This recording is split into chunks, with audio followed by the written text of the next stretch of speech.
So, question that I've been asked a lot, and I understand why, is that a lot of people want to know what my thoughts are. You know, we got 4 years of Trump, and what were my overall thoughts going to be, and like defining his presidency. What do you think the legacy is that he left, and all of that? There's a couple of angles that I want to take with that.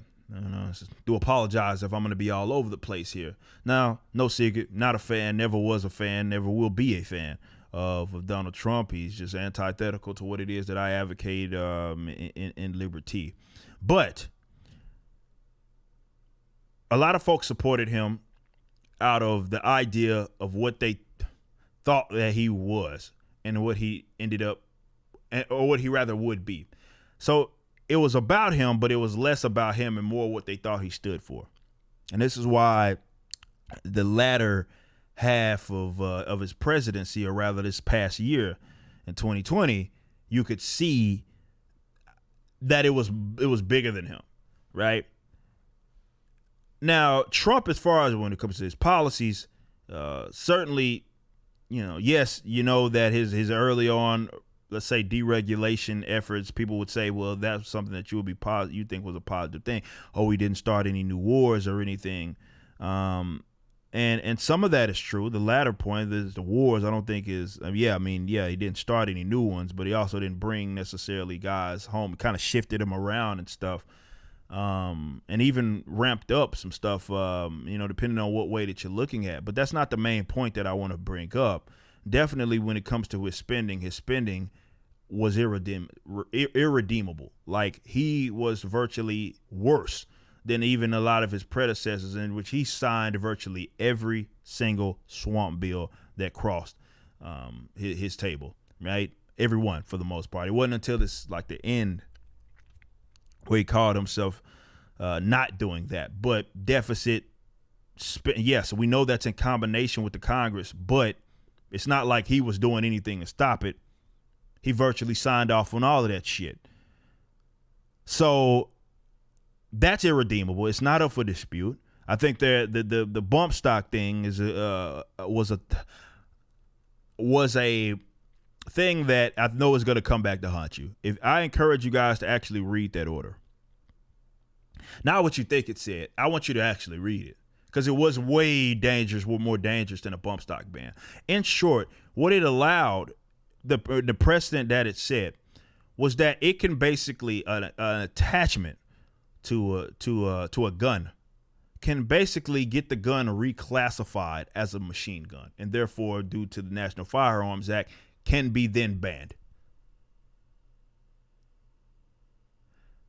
If you don't think that the Bidens of the world aren't going to utilize that precedent that was set by him, and it got you nothing. A lot of excuses. You can go read my videos, be it on Facebook or YouTube, in which I talk about this very subject.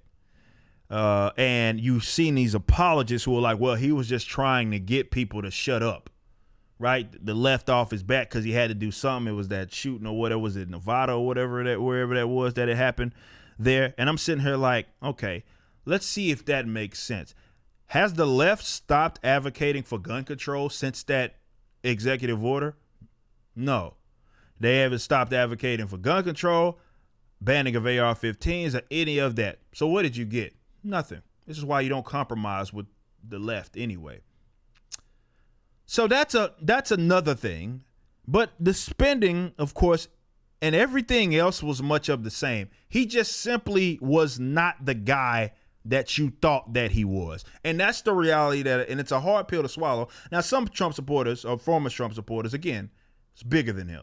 So they could come to terms with that fairly easy. It was like, it wasn't about him. I thought that he was a shock in the system. He was rough around the edges. He was not a politician, and we wanted something different. So it was more of what they thought he was going to stand for, as opposed to what he was going to enact.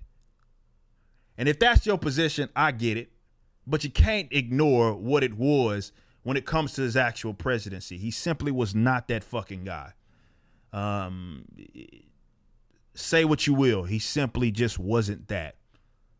Signed the swamp bills, and I think it was very, very telling where he was at with this. On the last day when we knew that he was going to do all these pardons.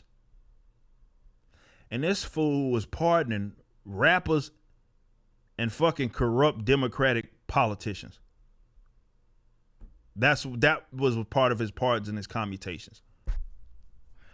Assange wasn't on there, which would have been the biggest FU to the system. Right there, hand it to him on a plate. He said, no. No. I know y'all much y'all don't like Snowden. He's been very critical of him. But nope, that was not on his list. Ross Albright wasn't on his list. Rally Wenham wasn't on his list.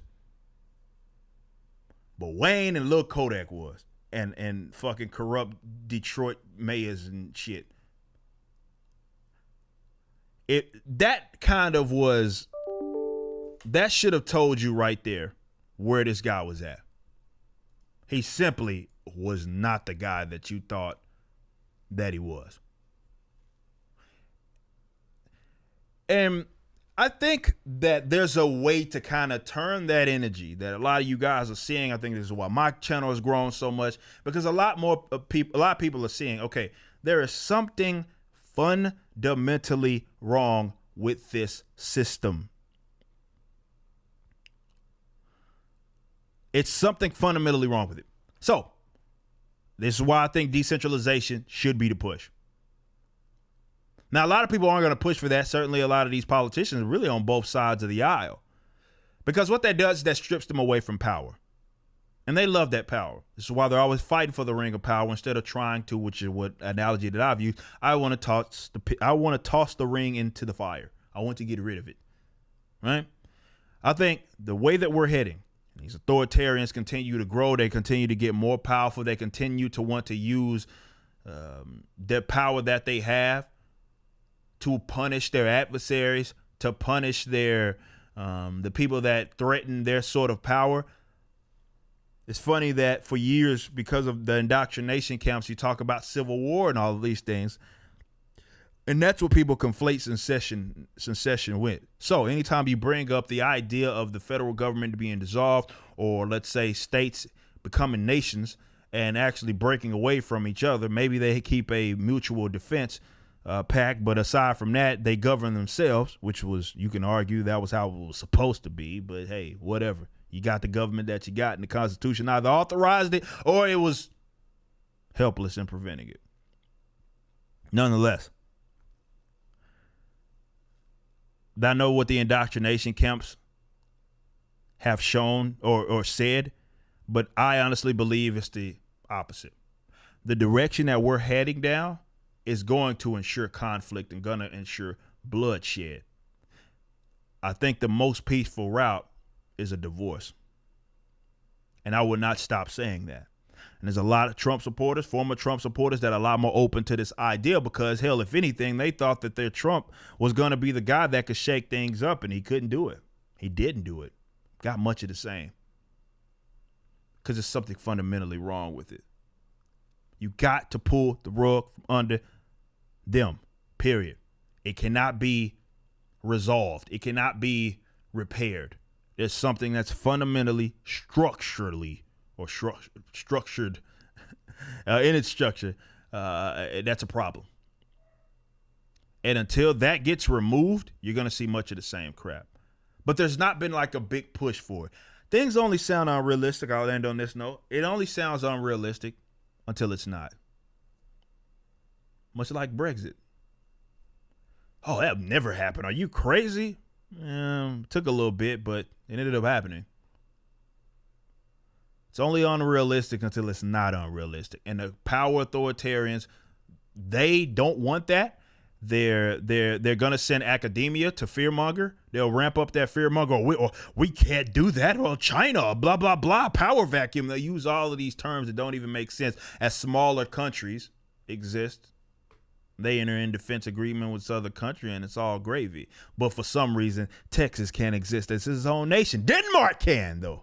They can. I mean, with their little 6 million people that they have, they can exist. But Texas, Mississippi, there's no way that they could do that. You see, it doesn't make sense. They know it doesn't make sense. They just send out their little educators in the cathedral to teach you that. And that's why they conflate that with like civil war. Look, I think Trump's legacy is a guy that a lot of folks, he riled up a lot of people, got them rowdy, only to give you much of the same bullshit. So if anything, if you're on that side and let's say you're a supporter, maybe it's time, to try something different.